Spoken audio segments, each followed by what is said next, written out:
What's an incomplete edge? Yeah, it's an edge. It's just an edge.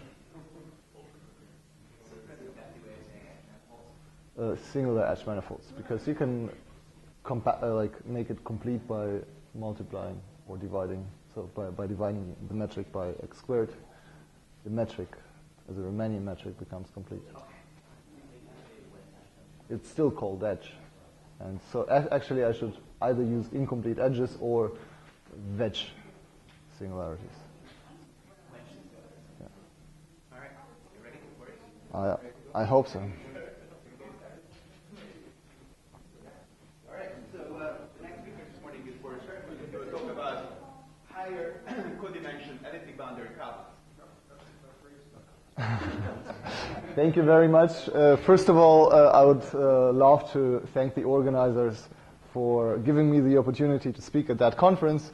I learned a lot, and I enjoyed very much the talks by Rafe and other people in this audience. I'm talking about Yamabe flow, which is related to the previous talk of Rafe. I will try to make it digestible, so I'll have to explain some machinery I'm using, heat kernel expansions. So I will really go over some of the projects with Rafe, with Emily Dryden and Eric Bayou. Okay, let's start. So that's the outline of the talk. First of all, we, just for notational reasons, will present what an incomplete edge metric is. Second, we discuss the heat kernel for these spaces. Then we go on and study regularity of solutions for the homogeneous problem. Then we go on and study the regularity of solutions for the inhomogeneous heat equation. And then we really go to the title of the talk and study the Yamabe flow on the incomplete edge singularities. Okay, so what is an admissible edge metric? So we consider our edge space, that's a space with a singular neighborhood, where you have a product of an interval with a fibered manifold Y, and this fibered manifold Y is a Riemannian submersion with fibers F, and K is a symmetric tensor on Y restricting to Riemannian metrics on the fibers. That's essentially what we have seen already of that form. So you have dy squared plus x dz squared. But if you really want to consider non-trivial fibrations, that's the language you have to use. But you have to assume that you have a Riemannian submersion with respect to the metric structures given. That's the metric lifted from the base, and that actually only restricts the Riemannian metric on the fibers.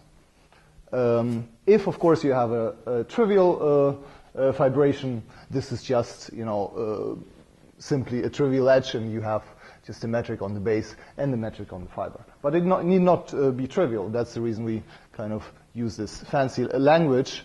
And, of course, we can perturb this specific edge metric with a higher order term. Okay, so that's a setup we consider. And the picture is still the same. But, of course, these cones may kind of, twist around and make your life troublesome. Okay, yesterday night I was very, very tired, so I decided to cheer myself up and to find out that many other people are working in the same subject. Okay, so let's consider a heat kernel.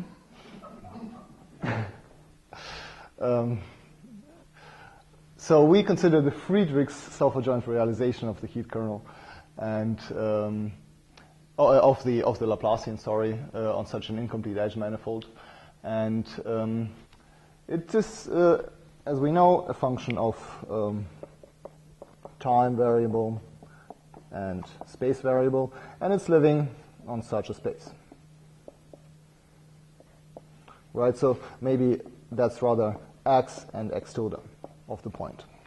So whenever you approach the edge, the x or x tilde goes to 0. And of course, the heat kernel has a non-uniform behavior at the diagonal and at the highest codimension corner.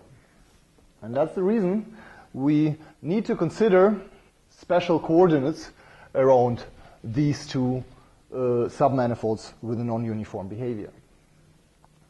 And in order to understand this non-uniform behavior, we just introduce polar coordinates. And this, of course, geometrically corresponds to appropriate parabolic blowup of this heat space M2H, M2H defined here. So essentially it is, you have 2 points of view. Either you think of this as just polar coordinates, which is fine for computations, but whenever you need to combine kernels to use some push-forward theorems, it's of a big advantage to have global meaning to that space. So we, I don't want to go too deep into that. We cut out the submanifold, replace it with the inward-pointing normal bundle, and that's the important thing. Endow it with a unique minimal differential. I was tired. Smooth structure, such that smooth functions in the interior and polar coordinates are smooth. That's the main thing. So how does that space look like? That's the image. So you first blow up the highest codimension corner, and then you also lift the diagonal to that space and blow it up again. Essentially, this corresponds to, in what sense does it correspond to polar coordinates? It simply means that we want to consider the ratio between t and x squared, for example, here on that space. Here we want to consider the ratio between x and x tilde. Here we want to consider the ratio between t and x tilde squared. It's parabolic because we treat not t but square root of t as a variable. Okay, so polar coordinates are possible but a little bit harder to use in applications when you really want to compute things. So I just decided to write down a projective set of projective coordinates near the right face. Here, that right face, of course, the quotient of x and x tilde is such that x is smaller than x tilde, so the quotient goes to 0, and then x tilde itself becomes the defining function of the front face. So you see, S is a coordinate on the front face, and actually tau is a coordinate on the front face as well. But it's just going, the S goes from left to right, and the tau goes from top to the bottom. And as I said, tau is then the defining function of the TF face, x tilde is the defining function of the front face, and S is then defining the left boundary face of that blowup. If you're not familiar with that, just think of this as introducing new crazy sets of coordinates. For computations, it's perfectly enough. Okay. So we consider the blowdown map, which is just in coordinates again, just changing these coordinates to standard coordinates, and the standard coordinates, I should have written it out, are of course just x, y, and z. So the y are the coordinates on the base. So remember, you have that picture. So y are the coordinates on the base, z are the coordinates on the fibers, and x is the defining function. So what we want is to construct the lift of the heat kernel as a polyhomogeneous distribution on this blow-up space, and there are two issues we need to address. First of all, we need to solve the normal problem at the front face. This is alluded to by Rafe when discussing his joint work with Charles Epstein. You always have to solve some normal problem. So you kind of restrict the heat equation in these coordinates to the front face, and then see how to solve this.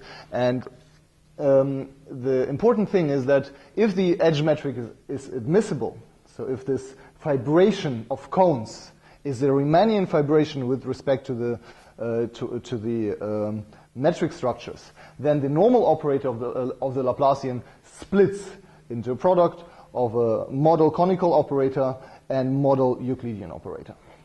And that helps you to just write down explicitly the solution, the normal solution to the heat equation. Again, I'm waving hands, but that's how it is in talks. It helps you to solve the normal problem at the front face, and then you iterate. Then you have a Norman series, and then you get a solution to the actual problem. But on the other hand, we also need to ensure that the heat kernel is polyhomogeneous at all the boundary faces, and it's polyhomogeneous and at right and left boundary faces. Actually, if you assume that the fibers, with the restrictions of this symmetric tensor, are isospectral, at least in the range. That's to a certain extent just an assumption for convenience. If you do the analysis carefully, it seems that you can omit that, but let's pose it here for the purpose of the talk. So then, if you assume this, you have a full polyhomogeneity of the heat kernel. The initial roots, which have occurred at many instances in this conference, do not vary, and otherwise you have only conormality at these boundary faces. But you still have polyhomogeneity at the front face and at the diagonal, at the lifted diagonal, at the faces which actually matter nothing, specific changes. Anyways, the construction which I allude to, which works for edges, has been worked out for isolated conical singularities by Edith Morse in a thesis with under supervision of Richard Melrose. So it does this construction on edges, uses this micro-local machinery. So under the additional assumptions of admissibility, that's the expansion of the heat kernel you get. You have minus m front face behavior, you have minus m TD behavior, and it's vanishing. So remember, so it has minus m behavior here, minus m behavior here, vanishing to infinite order here. And the right and left face behavior are governed by the initial roots, by the spectrum on the fibers. Okay. So that's the heat kernel expansion, and you just have then another junk which is just bounded polyhomogeneous function on this blown up space. And that's this construction we carried out on a joint project with Rafe. And why did we do this? It does give you heat trace asymptotics. I'm sorry. But the important thing is that when you assume certain evenness condition on the metric, that's the reason we did it, that paper, is actually that your heat trace expansion loses certain coefficients. The coefficients with non-even L here and here actually vanish. So there is a certain even-odd calculus which you can use in the heat kernel construction, which gives you that additional information. And the main consequence of that is that when the edge dimension is odd, sorry, I'm saying it wrong. No, exactly, it's odd, then the analytic torsion, whatever invariant that is not depending on the metric, on the even choices of the metric. Sorry? These are small time. Oh, I'm very sorry. Yeah.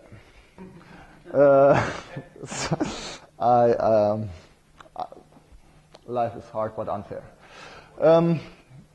Okay, so that's one of the side aspects here for the purpose of the talk, that the heat trace expansion has additional features. Okay.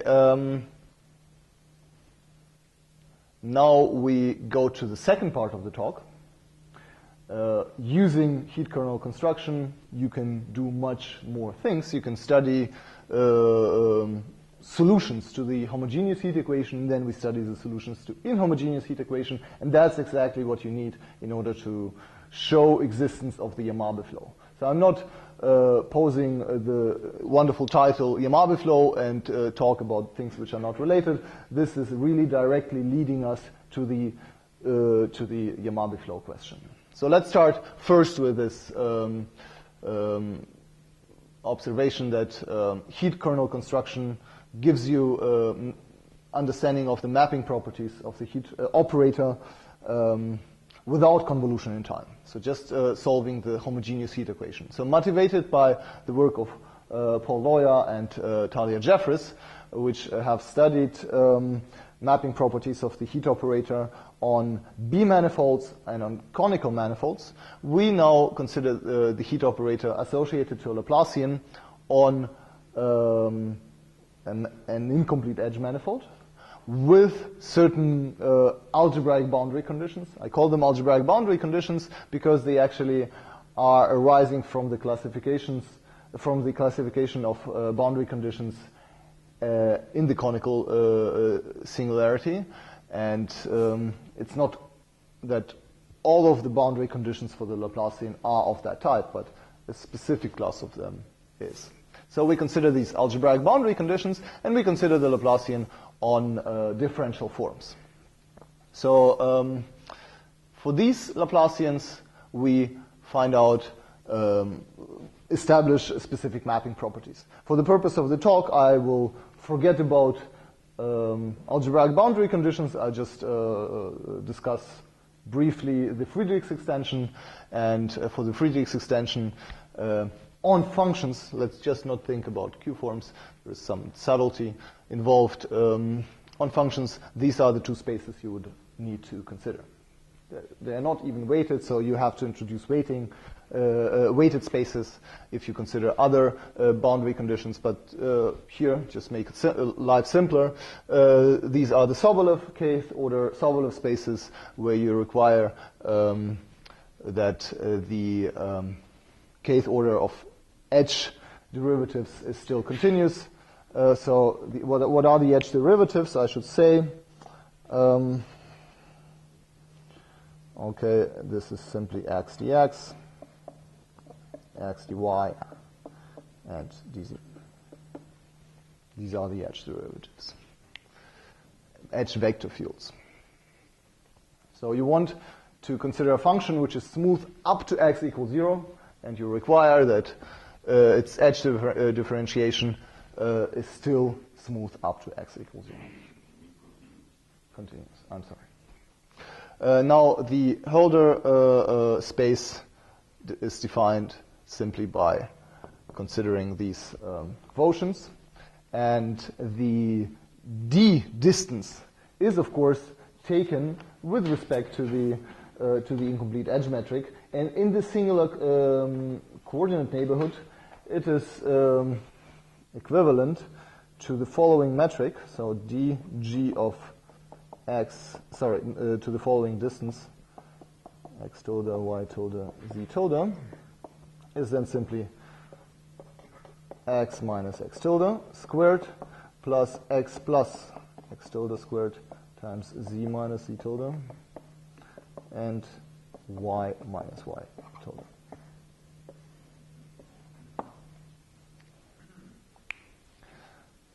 Okay. And of course, these spaces have a norm, where the norm on the CK spaces is simply the C infinity norm, the supremum norm here, plus the supremum norms of all the derivatives. Similar here, the norm here is simply the supremum norm of f plus that explicit supremum. Okay, so what do we do with this? That's the theorem. Of course, as I stated, it's like very simple, but we do it in full generality. And what you see is that the Hölder spaces are mapped to a time-weighted C2 edge space. There is an E missing underneath. And this is just as in the classical case. So that's exactly the same situation. And I actually also realized that I should have written alpha divided by 2. Okay, you just think of it. That's exactly the classical situation, and we reprove it in this singular setup. If you consider algebraic boundary conditions, there is an additional weighting function coming in. You have to restrict the range where this weight can live, and there are sort of other things coming up. Anyways, I just decided to show you that there is no such, big mystery behind these estimates. We just estimate in the various projective coordinates. So I just decided to use the coordinates near the place where the diagonal, so recall that's the blow-up space, and I would like to estimate the heat kernel in that region. Away from the front face, the estimates are classical, and the actual novelty when you consider singular spaces is that you have to estimate the integrals in these various integrational regions. Okay, so these are the coordinates near the diagonal meeting the front face, and eta is then the defining function of TD. It's not visible. And x tilde, is still the defining function of the front face. And the TF face, which is lying kind of away from the lifted diagonal, where we have seen that the heat kernel is vanishing to infinite order, is described as the limit when S, U, and S big Z go to infinity. So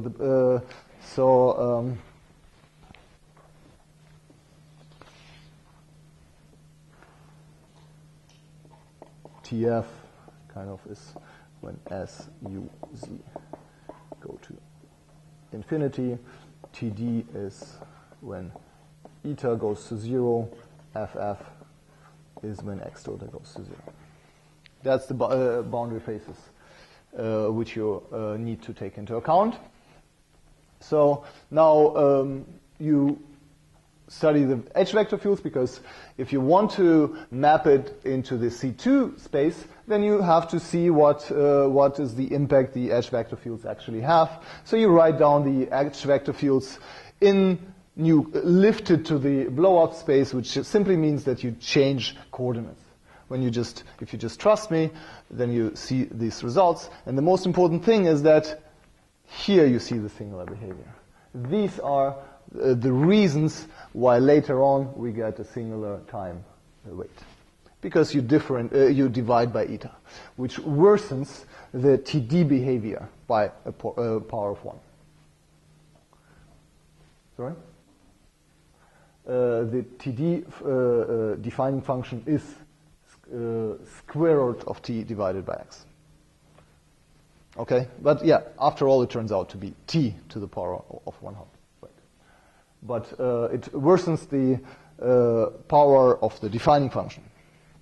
Okay, so what's next? It simply means that if you apply these H derivatives to the heat kernel, it doesn't do anything to the front face behavior. So where is the front face function? So x dx doesn't lower it. You see there is nothing wrong happening to the x defining function, but what happens is really that you have 1 divided by eta every time you apply an H derivative. That's the reason the heat kernel asymptotics have that behavior, and G is, as we realized, vanishing to infinite order at TF. Okay, then we also use the transformation rule for the volume form. You write down the volume form, you change coordinates, that's what you get. You get a power of x, nth power of x, and nth power of eta. Finally, this particular distance which we have seen here can also be written in local coordinates, in these projective coordinates. You just, change coordinates all the time. And it ends up So then you just plug everything in, and then you are interested, by various reasons, in that sort of integrals. Okay? So you plug in the defining the expansion here. You plug in the lift of the volume form here. Cancel all the factors if they can cancel.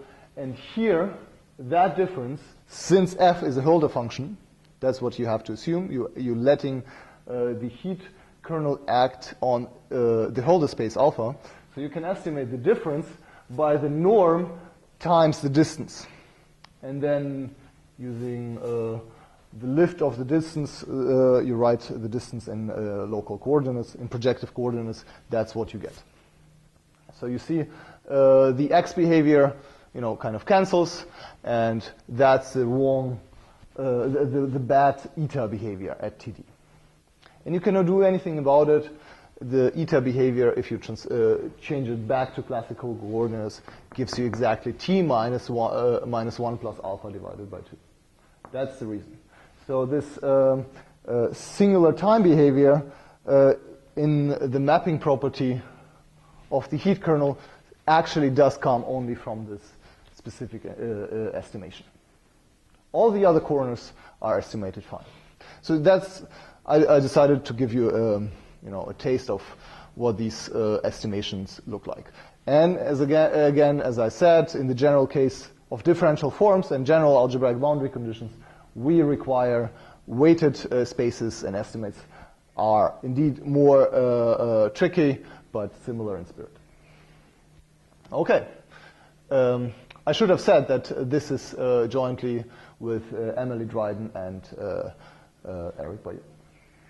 Now here comes the other project which I did with Eric Bayeux, and this is now going to the question of Yamabe flow. And before I start talking about the Yamabe flow, we need to establish mapping properties of the heat operator as a convolution in time. That's what you realize later you actually need to study the Yamabe flow. You need so-called parabolic Schauder estimates. And here we don't consider algebraic boundary conditions, we don't consider differential forms, we just consider the Laplacian on functions with the Friedrichs extension. Now we consider Hölder spaces. What are the Hölder spaces? The alpha Hölder space is, as we have seen before, almost the same thing, up to the fact that we now deal with functions which depend on time. I'm a little bit too fast. As I said, I will speak slowly. So we now have heat operator acting via convolution in time on functions depending on time. And therefore, we not only divide by the alpha power of the distance, we also divide by the alpha divided by 2's power of the time difference. That's what you do. That's many people who work in this field are feeling comfortable with these spaces. And now comes the gag, and that's a similar situation which Rafe has experienced. You define the higher order Hölder spaces in a different manner. So, of course, you kind of want to have regularity under certain derivatives. The first order derivatives are fine. You just take what's called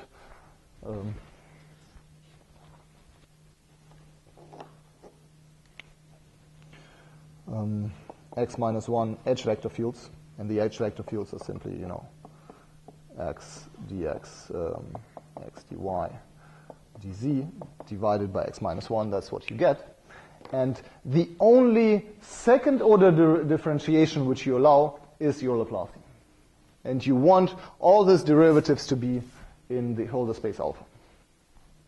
So Eric and I were struggling with that space and just decided there is no way we can set up the problem correctly without using this space. That's the space we had to use, because in some sense, if you just apply, I'm just repeating the words of Rafe, any general second order differentiation, this gives you singular behavior. It will divide, whatever function you have by a power of 2. So you divide by x squared. So this will really lead to integrals which you cannot estimate, and you need some kind of cancellations.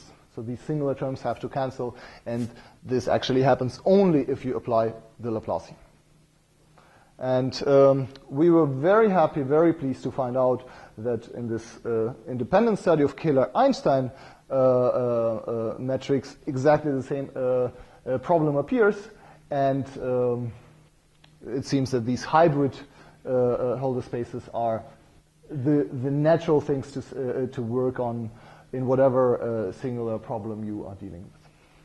So these non-standard Holder spaces have recently appeared in the analysis of Kähler-Einstein metrics by Donaldson on cones and by Jeffries, Mazzeo, and Rubinstein on edges. Okay, so what's the theorem?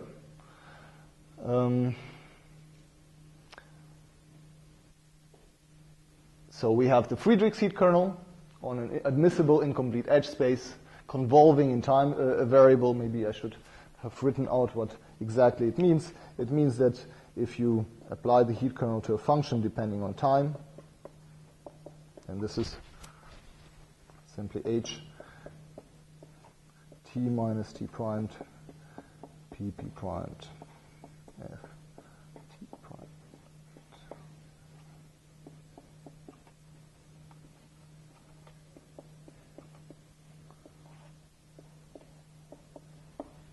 That's the action we're considering. And under that action, we see that the lowest Holder space is mapped to the second order Holder space. And if you actually wanted to act just with respect to the second order Holder spaces, so you start with something which has already a certain higher regularity, then you gain at least square root of t. Maybe you could gain more, but we were happy to have some t gain, and that's what we have proved. I'll try to explain later on where exactly these things are actually needed. So, but, there is always a but, provided there are following three conditions on the edge metric, which you have to assume apart from admissibility. Admissibility of the edge metric is what you need to start doing analysis, to construct the heat kernel, to solve the normal problem on the front face and have a polyhomogeneous expansion. But in order to study now the parabolic Schauder estimates, you need more conditions on the edge metric. First of all, you want the higher order term h to be x squared as x goes to 0. Okay, you can live with that. I can live with that. Secondly, and there is a subtlety, you want, in some sense, that when you let the Laplacian on y, which is essentially the boundary of the manifold, so it's y is the vibration. Where is it? Yeah.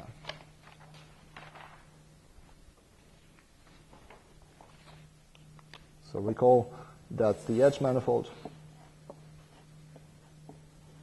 Y is simply that slice. So it's a vibration of f's over the manifold B.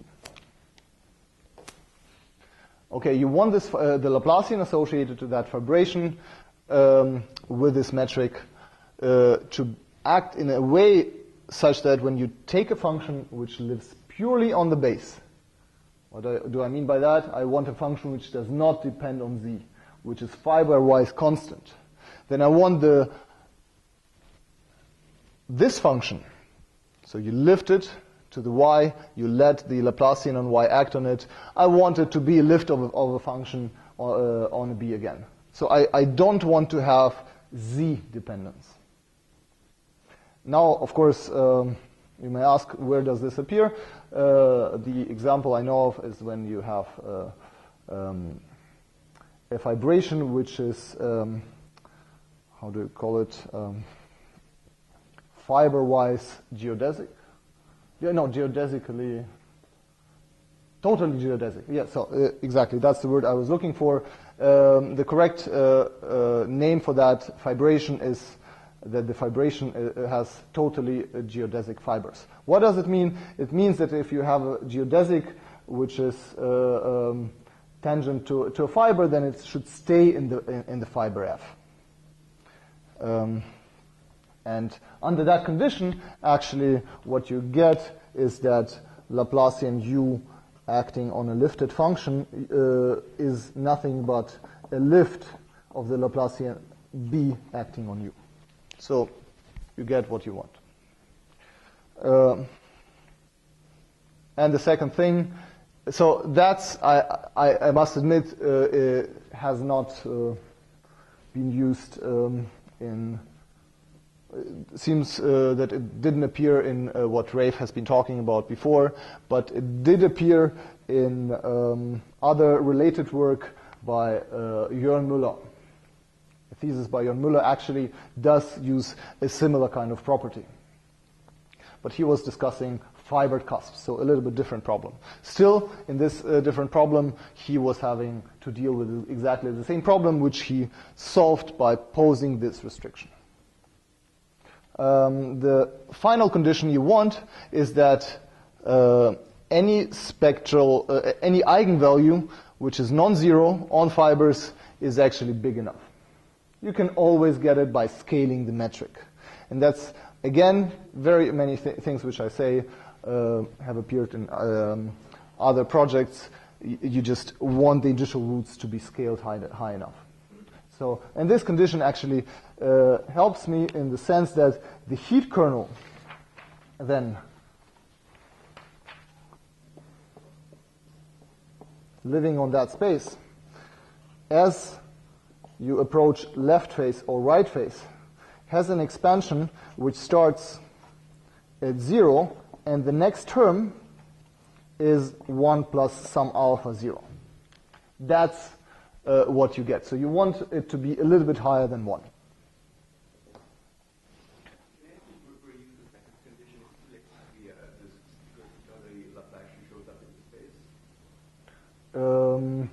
It is related, it's blah, blah, blah. So these additional assumptions yield a refined information on the asymptotics of the heat kernel. And I'll show you what happens. So the S is now the defining function of the right face. And you have an expansion where you just have, first of all, the initial roots. And these are as we see here, starting at 0, and the next one is at 1 plus alpha. And then kind of iteration of the procedure, I decided to show you that also the front face behavior changes. But if you just neglect the front face behavior for a moment, then you see what happens. Iteration gives you higher order terms. These are terms actually coming from refining the asymptotics starting with a 0 initial root. That's all the 0 initial root contributions. And these are other contributions starting with any other initial root gamma. And what these conditions actually helped me to get is that not only is A0 fiber-wise constant, the A2 here is fiber-wise constant as well. Okay, I have to wave hands. For the A0, I do not need to wave hands because the A0 is nothing but a solution to Laplacian on fibers, and this is constant on functions. So the fact that A0 is fiber-wise constant, you just see. And here, you just realize that in the refining of the heat kernel parametrics, which you initially get, you have to apply the Laplacian. And now you use the fact that the Laplacian kind of, acting on functions which do not depend on z, gives you a function which does not depend on z, so you get this A2 to be fiber-wise constant again. Anyways, I had to assume this in order to get these two things. And in our estimates, Maybe a couple of years later, someone comes up with other estimates which do not use it, and I'm very happy to see this. In the estimates as we did this fiber-wise constancy of the second coefficient seems to play a very essential role. And I'll tell you why. What we actually want are a certain behavior of the heat kernel when you apply the Laplacian to it and then apply another derivative. Okay, maybe I switch for a second here. You see, when you do the estimation for proving Schauder estimates, then estimation for the Hölder difference in space leads exactly to this specific, integrals. So you play around, you use the fact that integral of the heat kernel equals 1 on functions, which is nothing but a consequence of the fact that 1, the constant function 1, lies in the Friedrichs extension. You get these specific integrals. And in that third integral has a difference in heat kernels. And then you use the mean value theorem. So it gives you xh at some intermediate point, but you have to differentiate it once again. So this third integral is very, very tricky. And that's the reason I need to control the behavior of the heat kernel when I first apply the Laplacian to it, and then apply again some other differentiation. And having these specific coefficients to be fiber-wise constant helps me to get positivity here, because it kind of kills the lowest order term as 0, and then you start at alpha 0. And here you see the reason why I have written the heat kernel in these two terms. So again, the reason for writing this is because this is nothing but the initial parametrics on the front face. It has only these initial roots, and this is the initial front face behavior. That's what you have as the initial solution to the initial problem. But then you start iterating, and the error terms which you have to add on are getting better and better.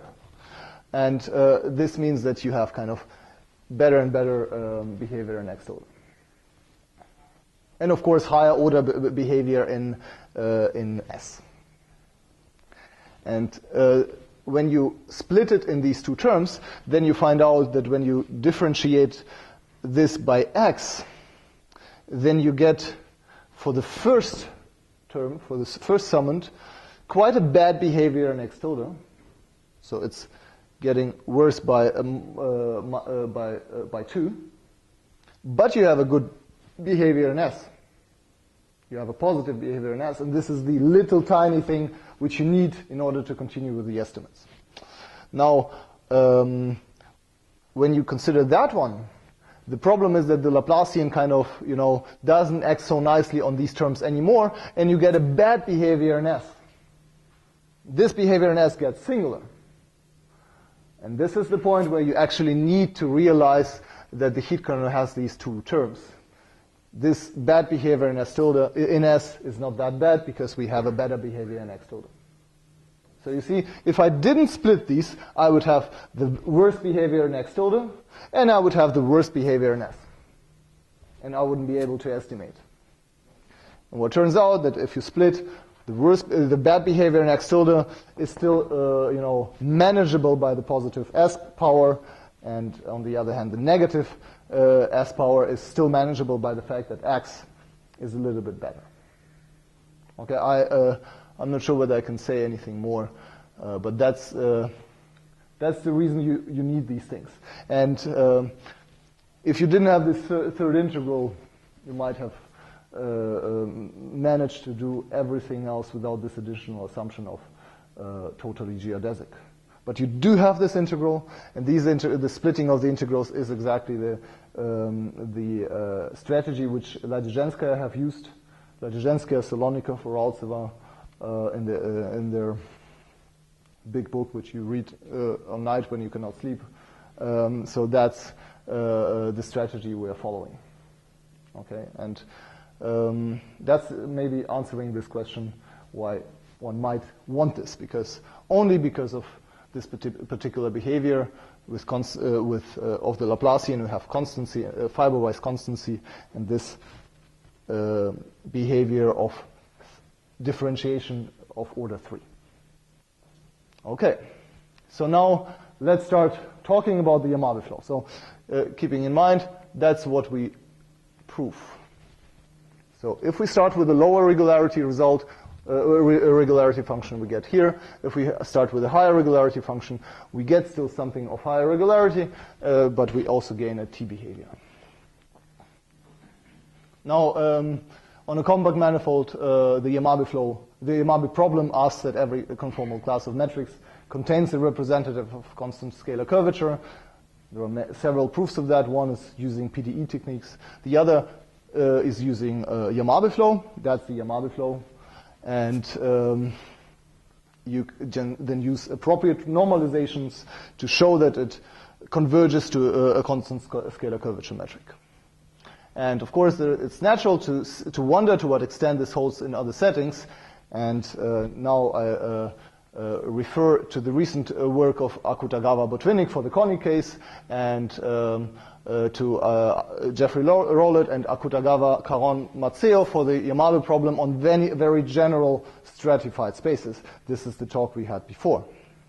And one should know that this is, like, I was a little bit confused. This is not the singular Yamabe problem, because the singular Yamabe problem asks for a different thing. It asks that given an appropriate closed subset gamma, you find a complete metric of constant scalar curvature. And that's, of course, not what has been discussed above. In any way, these papers attack the problem from the elliptic point of view. They do not use the technique of geometric Yamabe flow. And now, for the Yamabe flow on singular spaces, you can guess that Rafe is involved there as well. He has studied he's studying together with Natasha, with Yanir Rubinstein and Sezum, a similar problem, and we acknowledge a big help of him for that. In any ways, on surfaces, it's possible to flow within the class of singular metrics. So the thing is, the flow is not unique. You can either flow within the class of singular metrics. There are papers by Howell Yin, an ongoing project by Matteo Rubinstein Sezum. You can also obtain a solution which starts with a singular metric and becomes complete instantly. So that's the work of Giesen and Topping. And you can also take the work of Miles Simon, where on surfaces the cone angle is stretched and smoothened out. What we, Eric and I, are interested is the Yamabe flow on spaces with incomplete edge singularities. So we don't consider just cones. We really want to study it on edges. And we, of course, wanted to preserve the singular structure of the edge. So, and we do it in general dimension. So we do not have surfaces, which limits what we can do, but so far that's our interest. Okay. So again, this is the Yamabe flow. You transform it to a scalar equation for the conformal factor. That's how it looks like. Then you linearize this E minus 2u and rescale the time variable. So if you have a u of higher order regularity, then you can write it this way, 1 plus u gu, where gu is again of higher regularity. And if you substitute it into the Yamabe flow equation and use rescaling of time variable to remove m minus 1 factor from the Laplacian, that's the equation you get. And we are very happy because this looks like a heat equation with some very, very important junk. Anyways, what exactly is this junk looking like? You have nothing but two summands. One summand, second summand. The first summand contains terms of lower regularity. You have U, but you apply U. You apply the Laplacian to U. So if U has had higher order regularity, it's lower regularity after the application of U. Similarly here, which means that you have terms of lower regularity, but it's, as you see, quadratic in certain sense.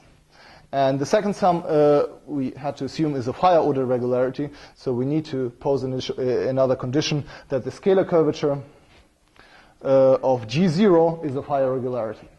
Now, this means, if you really start digging in what it means, that you require the curvature of fibers to be constantly given by that. And that's the abstraction you always get in all the other studies, even if you study it from the elliptic point of view. So, otherwise, simply not working, as we have seen in the talk of Rafe. Okay, so the fact that it's, how much time do I have? 0. Okay, let me just, that's the result we get jointly with Eric Bayou. The structure of the junk allows you to set up parabolic Schauder estimates, to set up a contraction mapping argument on the higher order space, and you have a unique solution. And remarks on long time existence, you just, again, do some things. You have the problem that the regularity is only, maybe not uniform up to T, and then by certain arguments you show that it is uniform up to T, in a sense. So you show that first it has an L infinity bound up to T equal big T. Then you use Krylov-Stefanov estimates to show that the L infinity bound gives you a bound on these spaces. Here you just allow second order edge derivatives. And then finally you have to work and redo the Schauder estimates to prove that these spaces are mapped to our spaces where you have only one order 1 of derivation allowed, so you don't allow the Laplacian to act on it. And then you play around to get the regularity you actually need. Anyways, thank you very much for your attention. And that's another picture which shows that, that's the conference we could have attended as well last year. Thank you.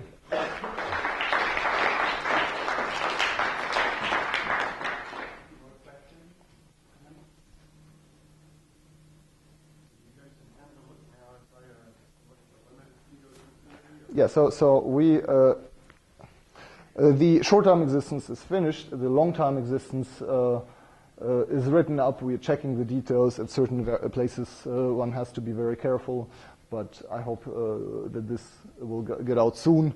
And we do have an idea how to deal with convergence. I forgot to tell you that this strategy, of course, works only for negative scalar curvature of the initial metric. And we do not treat 0 or bigger than 0. But for smaller than 0, we have an idea how to get the convergence. If we're finished, whenever it is, then we kind of solve the Yamabe problem with this other flow technique, parabolic technique. Manifolds, are they able to do it also for positive Yamabe constant? Yes. It's very hard, yeah.